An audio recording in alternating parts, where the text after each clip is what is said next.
Was there a time when you warned everybody, no one listened, and something bad happened? 1. There was a young lady who worked as a barista at our local Starbucks coffee shop. She had a boyfriend who had just bought a brand new motorcycle. I asked her about it. She said it was a Japanese sport bike. I asked her how old her boyfriend was and how long he had been riding motorcycles. She responded that he was 19 and that he was a new rider. She said he wanted to take her out for a ride that weekend and that she was looking forward to it. I told her I had ridden motorcycles for over 40 years, and I advised her to please not ride on the bike with him. She seemed like a really smart girl and was open to listening. I let her know that modern sport bikes and young beginning riders are a bad and dangerous combination. My advice to her was to support her boyfriend and encourage him to take the Motorcycle Safety Foundation rider course, but to not ride with him until he had spent a couple years learning how to safely control a powerful, lightweight sport bike by himself. 2 weeks later I saw her again at Starbucks and asked how she was doing. She appeared very sad and distressed. She said her boyfriend did go riding that weekend with several other friends, but that she told him she wouldn't go riding with him, as I had advised. Unfortunately, he crashed and died. In this situation, my warning to this smart young girl resulted in her avoiding a tragic disaster. Something very bad happened, but not to her.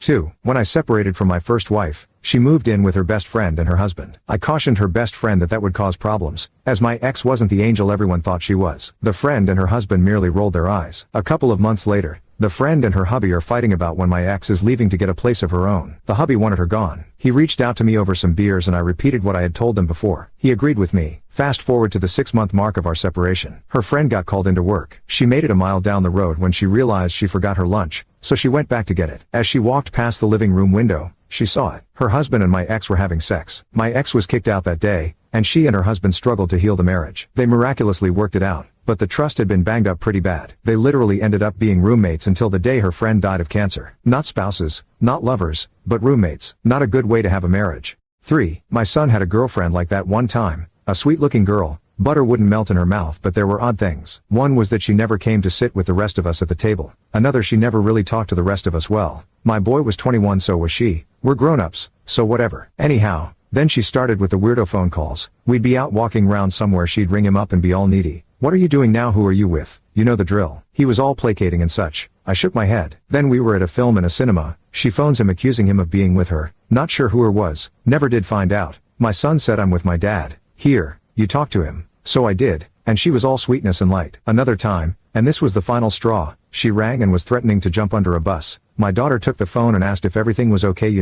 It was amazing. I had a long chat with my son and said that this sort of relationship is fine if you want to be a nursemaid to someone like her, and that while it may be all nice and cuddly now, I guarantee that in 10, 15 years, she won't be interested anymore, but also she would have the same bullshit personality she has now. Then I told him a story of some people I knew years ago, just the same pattern, and that's what it was, pure toxic from go to woe. You consider that, my boy, and then do the right thing, whatever that might be. You know my opinion on that. He broke up with her, and that was over 10 years ago. He has a life without a deranged person dogging his every step. I'm sorry for her, but I'm also glad she's gone. 4. My old apartment building in NYC was owned by a couple of really terrible people, and it was so legally questionable that we had all been living rent-free for years because they wouldn't bring the building up to code. Eventually they found a buyer, a Mr. Kinsey, now passed, so I can say his name, owner of a large real estate firm. He was outside on the sidewalk one day, sizing the place up, and I walked straight up to him and told him this building is a total mess in every way, especially legally. You should just walk away. He looked at me like I was an ant and said, thanks, but I can handle it. He bought the building anyway. A year later when we had him tied up in court I said, hi, remember me? I eventually got paid $50K to move out. Sweet. Thanks for ignoring my advice. Bonus is shady AF workers were doing something half-assed on the roof apartment and started a small fire, which was quickly put out, but the fire department showed up to make sure. I remember well the grizzled fire chief asking the guy if he had proper permits for the work, and he started in on some bullshit. Great reply from fire guy, okay, you just called me a complete idiot.